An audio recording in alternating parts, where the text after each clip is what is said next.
बोलिए सत्यनारायण भगवान की जय। विष्णु भगवान की जय। स्वागत है आपका हमारे चैनल पर। प्रिय श्रोताओं, आज के इस वीडियो में आप सुनेंगे श्री सत्यनारायण भगवान के व्रत की कथा। सत्यनारायण व्रत कथा प्रत्येक पूर्णमासी के दिन किया जाने वाला भगवान सत्यनारायण को प्रसन्न करने के लिए सबसे उत्तम व्रत है। आज हम इसी कथा का श्रवण करेंगे। इसके अलावा हमारे चैनल पर आप सभी प्रकार की व्रत कथाएं और महात्म्य भी सुन सकते हैं। तो सभी व्रत कथाएं और महात्म्य सुनने के लिए हमारे चैनल को सब्सक्राइब करके बेल आइकन पर प्रेस कर लीजिए और आज की कथा अच्छी लगे तो लाइक करके शेयर कर दीजिए। चलिए अब सुनते हैं सत्यनारायण व्रत की कथा। पहला अध्याय। एक समय नैमिषारण्य तीर्थ में शौनक आदि 88,000 ऋषियों ने श्री सूत जी से पूछा, हे प्रभु, इस कलयुग में वेद विद्या रहित मनुष्यों को प्रभु भक्ति किस प्रकार मिलेगी तथा उनका उद्धार कैसे होगा। इसीलिए हे मुनि श्रेष्ठ, कोई ऐसा तप कहिए जिससे थोड़े समय में पुण्य प्राप्त हो तथा मनवांछित फल मिले। वह कथा सुनने की हमारी इच्छा है। सर्वशास्त्र ज्ञाता श्री सूत जी बोले, हे वैष्णवों, आप सबने सर्व प्राणियों के हित की बात पूछी है। अब मैं उस श्रेष्ठ व्रत को आप लोगों से कहूँगा जिस व्रत को नारद जी ने लक्ष्मी नारायण से पूछा था और श्री लक्ष्मीपति ने मुनि श्रेष्ठ नारद जी से कहा था। सो ध्यान से सुनिए। एक समय योगी राज नारद जी दूसरों के हित की इच्छा से अनेक लोकों में घूमते हुए मृत्यु लोक में आ पहुंचे। वहां बहुत से योनियों में जन्मे हुए प्रायः सभी मनुष्यों को अपने कर्मों के द्वारा अनेक दुखों से पीड़ित देखकर सोचा कि किस यत्न के करने से निश्चय ही इनके दुखों का नाश हो सकेगा। ऐसा मन में सोचकर विष्णु लोक को गए। वहां श्वेत वर्ण और 4 भुजाओं वाले देवों के ईश्वर नारायण को, जिनके हाथों में शंख, चक्र, गदा और पद्म थे तथा वरमाला पहने हुए थे, देखकर स्तुति करने लगे। हे भगवान, आप अत्यंत शक्ति से संपन्न हैं। मन तथा वाणी भी आपको नहीं पा सकती। आपका आदि मध्य और अंत कुछ नहीं है। निर्गुण स्वरूप, सृष्टि के कारणभूत व भक्तों के दुखों को नष्ट करने वाले हो। आपको मेरा नमस्कार है। नारद जी से इस प्रकार की स्तुति सुनकर भगवान विष्णु बोले, हे मुनि श्रेष्ठ, आपके मन में क्या है? आपका यहाँ किस काम के लिए आगमन हुआ है? सो निसंकोच कहिए। तब नारद मुनि बोले, मृत्युलोक में सब मनुष्य जो अनेक योनियों में पैदा हुए हैं, अपने अपने कर्मों के द्वारा अनेक प्रकार के दुखों से दुखी हो रहे हैं। हे नाथ, मुझ पर दया रखते हुए बतलाइए कि उन मनुष्यों के सब दुख थोड़े से ही प्रयत्न से कैसे दूर हो सकते हैं। श्री भगवान जी बोले, हे नारद, मनुष्यों की भलाई के लिए तुमने बहुत अच्छी बात पूछी है। जिस काम के करने से मनुष्य मोह से छूट जाता है वह मैं तुम्हें कहता हूँ।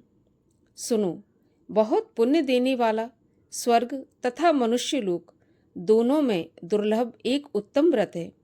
आज मैं प्रेमवश होकर तुमसे कहता हूँ।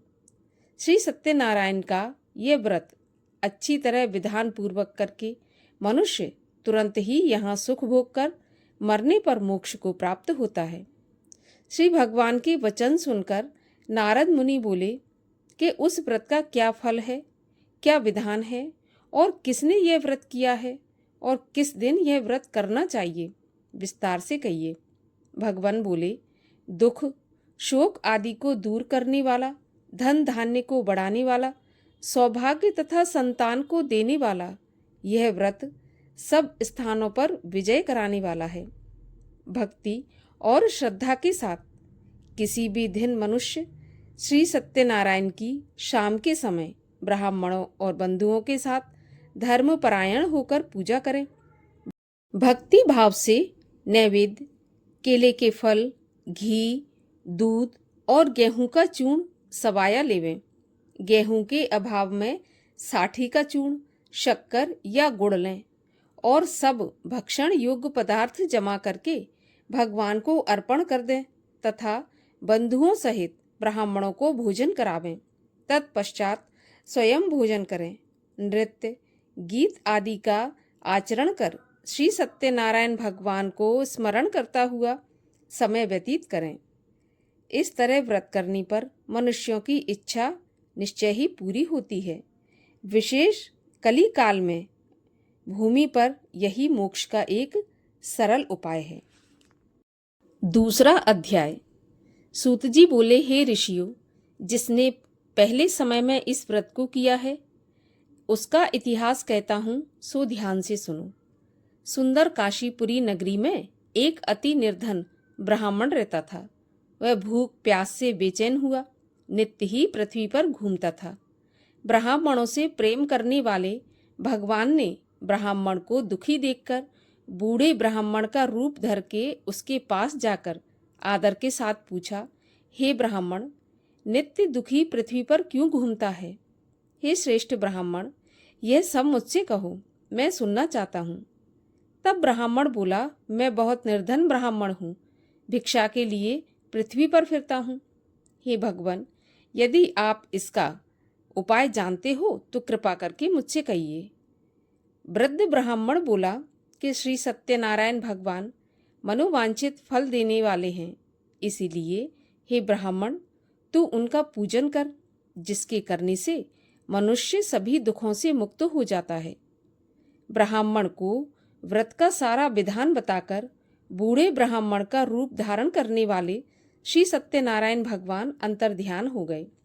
जिस व्रत को बूढ़े ब्राह्मण ने बताया है मैं उसको करूँगा, ऐसा निश्चय कर उसे रात में नींद भी नहीं आई।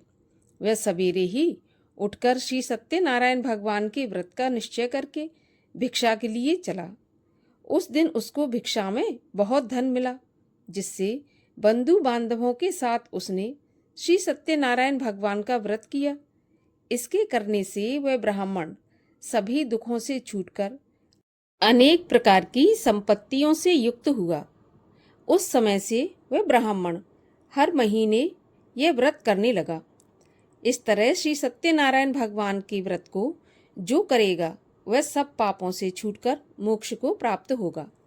आगे जो पृथ्वी पर सत्यनारायण का व्रत करेगा मनुष्य, वह सब दुखों से छूट जाएगा। इस तरह नारद जी ने नारायण का कहा हुआ यह व्रत तुमसे कहा।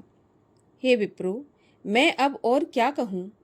ऋषि बोले, हे मुनीश्वर, संसार में इस ब्राह्मण से सुनकर किस किसने इस व्रत को किया और हम वह सब सुनना चाहते हैं। इसके लिए हमारे मन में श्रद्धा है। सूत जी बोले, हे ब्राह्मण मुनियों, जिस जिसने इस व्रत को किया है वह सब सुनो। एक समय एक ब्राह्मण धन और ऐश्वर्य के अनुसार बंधु बांधवों के साथ व्रत करने को तैयार हुआ। उसी समय एक लकड़ी बेचने वाला बूढ़ा आदमी आया और बाहर लकड़ियों को रखकर ब्राह्मण के मकान में गया। प्यास से दुखी लकड़हारा उनको व्रत करते देखकर ब्राह्मण को नमस्कार करके कहने लगा कि आप ये क्या कर रहे हैं और इसके करने से क्या फल मिलता है, कृपा करके मुझे बताइए।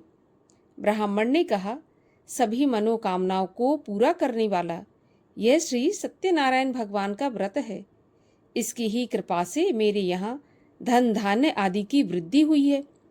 ब्राह्मण से इस व्रत के बारे में सारी जानकारी प्राप्त करके लकड़हारा बहुत प्रसन्न हुआ। चरणामत ले और प्रसाद खाने के बाद अपने घर को गया। लकड़हारे ने मन में इस प्रकार का संकल्प किया कि आज गांव में लकड़ी बेचने से जो धन मिलेगा उसी से श्री सत्यनारायण भगवान का उत्तम व्रत करूंगा।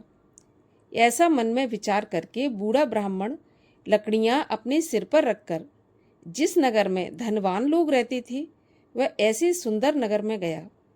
उस रोज वहां पर उन लकड़ियों का दाम पहले दिनों से चौगुना मिला। तब वह बूढ़ा लकड़हारा दाम लेकर और अति प्रसन्न होकर पके केले की फली, शक्कर, घी, दूध, दही और गेहूं का चूर्ण इत्यादि श्री सत्यनारायण देव के व्रत की सभी सामग्रियों को लेकर अपने घर आया। फिर उसने अपने भाइयों को बुलाकर विधि के साथ भगवान जी का पूजन और व्रत किया। उस व्रत के प्रभाव से बूढ़ा लकड़हारा धन, पुत्र आदि से संपन्न हुआ और संसार के समस्त सुखों को भोगकर वैकुंठ को चला गया। तीसरा अध्याय। सूत जी बोले, हे श्रेष्ठ मुनियों, अब आगे की कथा कहता हूँ, सो सुनो। पहले समय में उल्कामुख नाम का एक बुद्धिमान राजा था। वह सत्यवक्ता और जितेंद्रिय था। प्रतिदिन देव स्थानों में जाता और गरीबों को धन देकर उनके कष्टों को दूर करता था। उसकी पत्नी कमल के समान मुख वाली और सती साध्वी थी। भद्रशिला नदी के तट पर उन दोनों ने श्री सत्यनारायण देव का व्रत किया। उस समय में वहां पर एक साधु वैश्य आया। उसके पास व्यापार के लिए बहुत सा धन था। वह नाव को किनारे पर ठहराकर राजा के पास गया और राजा को व्रत करते हुए देखकर विनय पूर्वक पूछने लगा कि राजन, भक्ति युक्त चित्त से आप यह क्या कर रहे हैं? मेरी सुनने की इच्छा है, सो आप मुझे बताइए। राजा बोला, हे साधु, अपने बांधवों के साथ पुत्र आदि की प्राप्ति के लिए यह महाशक्तिवान श्री सत्यनारायण भगवान का व्रत व पूजन किया जा रहा है।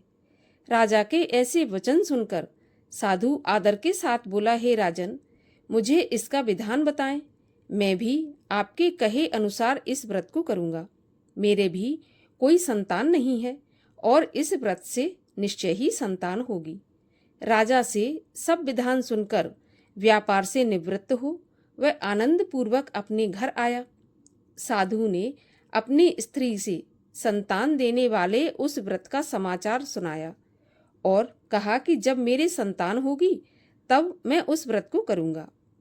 साधु ने ऐसे वचन अपनी स्त्री लीलावती से कहे। एक दिन उसकी स्त्री लीलावती पति के साथ आनंदित हो सांसारिक धर्म में प्रवृत्त होकर भगवान सत्यनारायण की कृपा से गर्भवती हो गई तथा 10वें महीने उसके गर्भ से एक सुंदर कन्या का जन्म हुआ। दिन दिन वह इस तरह बढ़ने लगी जैसे शुक्ल पक्ष का चंद्रमा बढ़ता है। कन्या का नाम कलावती रखा गया। तब लीलावती ने मीठे शब्दों में अपने पति से कहा, हे नाथ, आपने जो संकल्प किया था कि भगवान का व्रत करूंगा, अब आप उसे करिए। तब व्यापारी बोला, हे प्रिय, इसके विवाह पर करूंगा। इस प्रकार अपनी पत्नी को आश्वासन देकर वह नगर को गया। कलावती पितृगृह में वृद्धि को प्राप्त हो गई। साधु ने जब नगर में सखियों के साथ अपनी पुत्री को खेलते देखा तो तुरंत ही दूत बुलाकर कहा कि मेरी पुत्री के लिए कोई सुयोग्य वर देखकर लाओ। वैश्य की आज्ञा पाकर दूत कंचन नगर पहुंचा और वहां पर एक बड़ी खोज और देखभाल करके लड़की के लिए सुयोग्य वणिक के पुत्र को ले आया। उस सुयोग्य लड़के को देखकर वैश्य ने अपने बंधु बांधवों सहित प्रसन्न चित्त अपनी पुत्री का विवाह उसके साथ कर दिया। किंतु दुर्भाग्य से विवाह के समय भी उस व्रत को करना भूल गया। तब श्री भगवान क्रोधित हो गए और श्राप दिया कि तुम्हें दारुण दुख प्राप्त होगा। अपने कार्य में कुशल साधु बनिया अपनी जामाता सहित समुद्र के पास स्थित रत्नपुर नगर में आया और वहां दोनों ससुर दामाद चंद्रकेतु राजा के उस नगर में व्यापार करने लगे।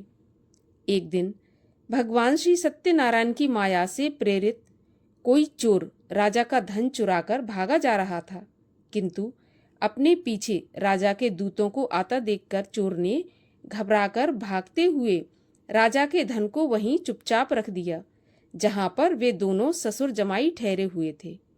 जब दूतों ने उस साधु वैश्य के पास राजा के धन को रखा देखा तो वे दोनों को बांधकर ले गए और बड़ी प्रसन्नता से दौड़ते हुए राजा के पास जाकर बोले, महाराज, ये 2 चोर हम पकड़कर लाए हैं, देखकर आज्ञा दें।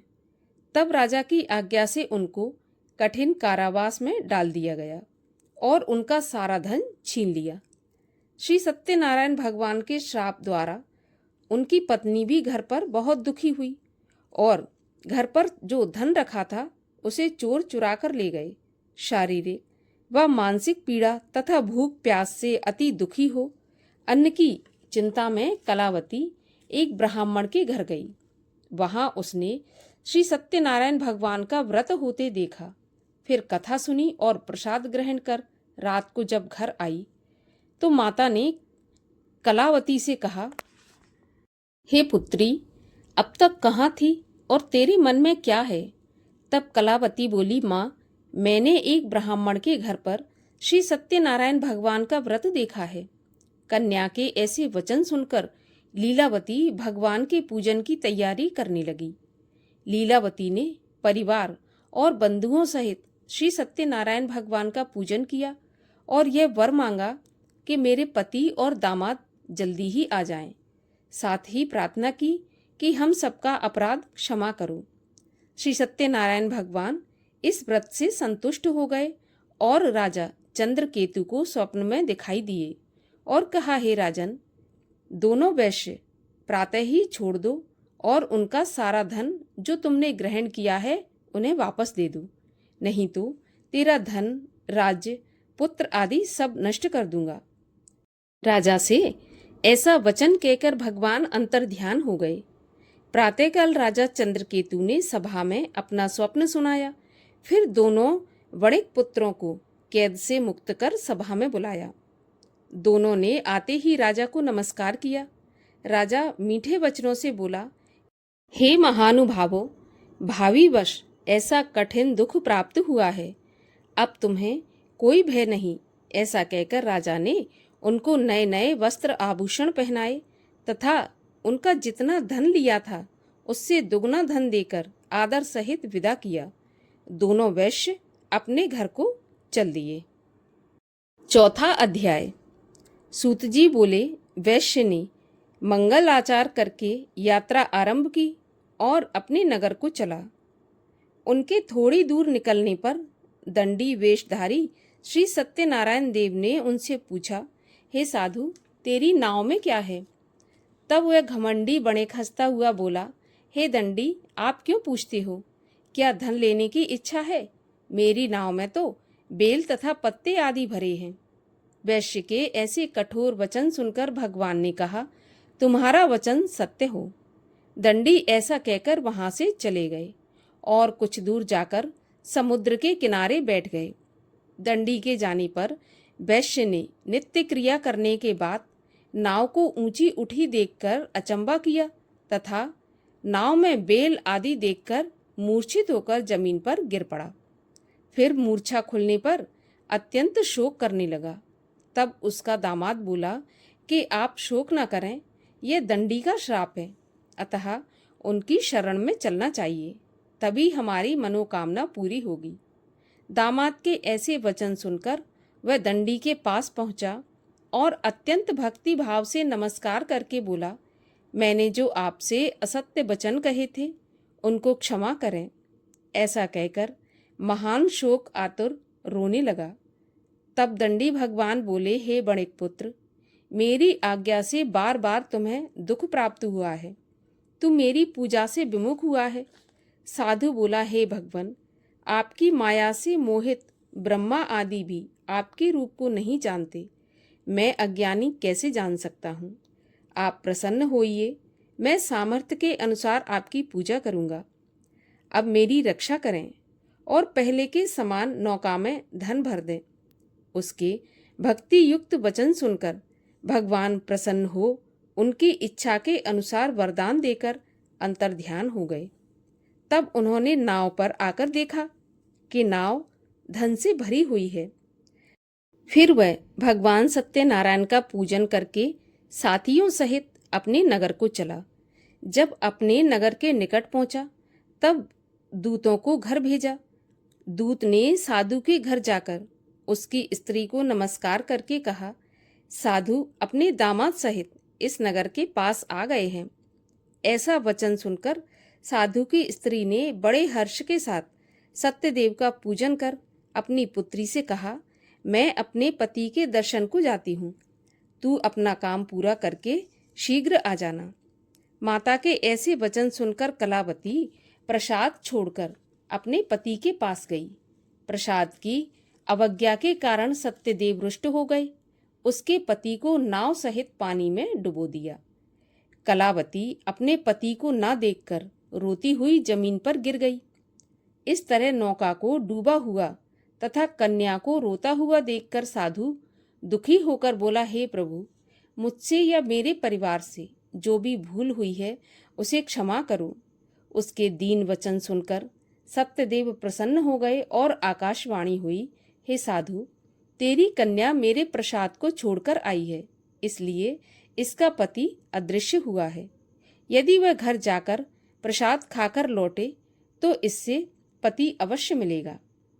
ऐसी आकाशवाणी सुनकर कलावती ने घर पहुंचकर प्रसाद खाया। फिर उसने आकर पति के दर्शन किए।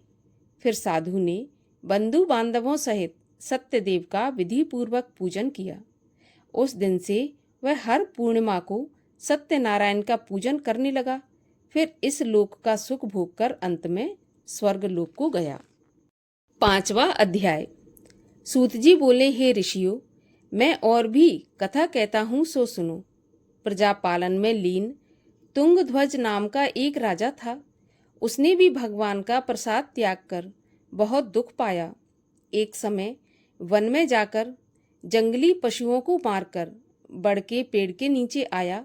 वहां उसने ग्वालों को भक्ति भाव से बांधवों सहित श्री सत्यनारायण जी का पूजन करते देखा।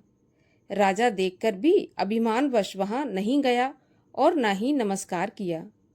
तब ग्वालों ने भगवान का प्रसाद उसके सामने रखा तो वह प्रसाद को त्याग कर अपनी सुंदर नगरी को चला गया। वहां उसने अपना सब कुछ नष्ट पाया तो वह जान गया कि यह सब कुछ भगवान ने किया है। तब वह विश्वास कर ग्वालों के पास आया और विधि पूर्वक पूजन का प्रसाद खाया तो सत्यदेव की कृपा से पहले जैसा था सब वैसा ही हो गया। फिर दीर्घ काल तक सुख भोग कर मरने के उपरांत स्वर्गलोक को गया। जो मनुष्य इस परम दुर्लभ व्रत को करेगा, भगवान की कृपा से उसे धन धान्य की प्राप्ति होगी। निर्धन धनी हो, बंदी बंधन से मुक्त होकर निर्भय हो जाता है। संतानहीनों को संतान प्राप्त होती है तथा सभी मनोरथ पूर्ण होकर अंत में वैकुंठ धाम को जाता है। जिन्होंने पहले इस व्रत को किया है, अब उनके दूसरे जन्म की कथा कहता हूँ। वृद्ध शतानंद ब्राह्मण ने सुदामा का जन्म लेकर मोक्ष पाया। उल्का मुख नाम का राजा दशरथ होकर वैकुंठ को प्राप्त हुआ। साधु नाम के वैश्य ने मोरध्वज बनकर अपने पुत्र को आरे से चीरकर मोक्ष को प्राप्त किया। महाराज तुंगध्वज ने स्वयंभू होकर भगवान में भक्ति युक्त हो कर्म करके मोक्ष की प्राप्ति की। इस प्रकार सत्यनारायण भगवान की कथा के संपूर्ण 5 अध्यायों का समापन होता है। बोलिए सत्यनारायण भगवान की जय। श्री सत्यनारायण भगवान की आरती। ओम जय लक्ष्मी रमणा, श्री जय लक्ष्मी रमणा, सत्यनारायण स्वामी जनपातक हरणा। ओम जय लक्ष्मी रमणा, रत्न जड़ित सिंहासन अद्भुत छवि राजे, नारद करत निरंजन घंटा ध्वनि बाजे। ओम जय लक्ष्मी रमणा, प्रकट भये कलि कारण, द्विज को दर्श दियो, बूढ़ा ब्राह्मण बन कर कंचन महल कियो। ओम जय लक्ष्मी रमणा, दुर्बल भील कराल इन पर दया करी, चंद्रचूड़ एक राजा तिनकी विपत्ति हरी। ओम जय लक्ष्मी रमणा, वैश्य मनोरथ पायो, श्रद्धा तज दीनी, सो फल भोग्यो प्रभु जी, फिर स्तुत तुम ही। ओम जय लक्ष्मी रमणा। भाव भक्ति के कारण क्षण क्षण रूप धर्यो, श्रद्धा धारण कीनी, तिनको काज सर्यो। ओम जय लक्ष्मी रमणा।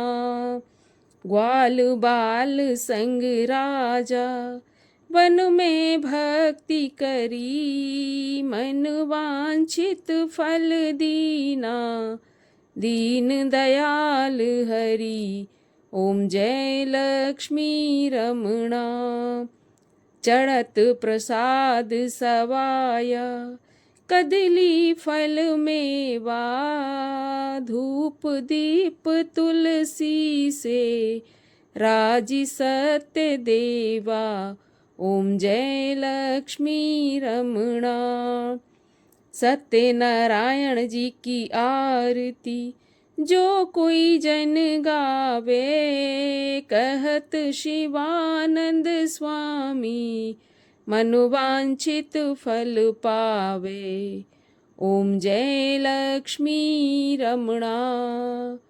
बोलिए सत्यनारायण भगवान की जय।